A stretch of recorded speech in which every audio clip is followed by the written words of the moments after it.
আপনি করার মতো প্রথম আমলে সলে হলো 5 ওয়াক্ত নামাজ সময় মতো ধীরে ধীরে আদায় করবেন। এর চাইতে বড় কোনো আমলে চলে না। এই একটা যদি করেন আর ছোটখাটো কোনো আমল নাও করতে পারেন, বড় গুনাহ থেকে বেঁচে থাকেন, ইনশাআল্লাহ নাজাতের পথ অর্ধেক সুগম হয়ে যাবে। 5 ওয়াক্ত নামাজ, এইটার কোনো বিকল্প ইসলামে আর কিছু নাই। এটা ঠিক রাখতেই হবে, এই ক্ষেত্রে কোনো ছাড় নাই। দাঁড়ায় না হলে বসে শুয়ে যেভাবে পারেন করতেই হবে, কোনো ছাড় নাই।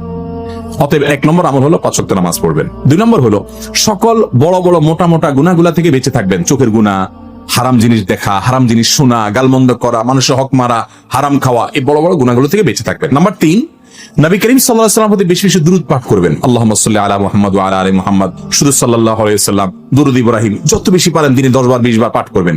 নাম্বার 4, ইস্তিগফার বেশি বেশি করবেন। আস্তাগফিরুল্লাহ ওয়া আতুবু ইলাইহি, আস্তাগফিরুল্লাহ ওয়া আতুবু ইলাইহি, আস্তাগফিরুল্লাহ আল্লাযী লা ইলাহা ইল্লা হুয়াল হাইয়ুল কাইয়্যুম, এরকম ইস্তিগফার করবেন। নাম্বার 5, যেই কোনো কাজ করবেন, এই কাজগুলোর পাশাপাশি কোরআনে কারীমের তেলাওয়াত প্রতিদিন একটু একটু করে করবেন। বিশেষ করে সূরা ইখলাস, কুল হুয়াল্লাহ সূরা একবার পড়লে 3 ভাগের কোরআন 3 ভাগের 1 ভাগ পড়ার সমান সওয়াব হয়। অতএব আপনি চাইলে কয়েক মিনিটের ভিতরে পুরো 1 খতম কোরআনের সওয়াব পেতে পারেন। বিশেষ সূরা ইখলাস পাঠ করবেন।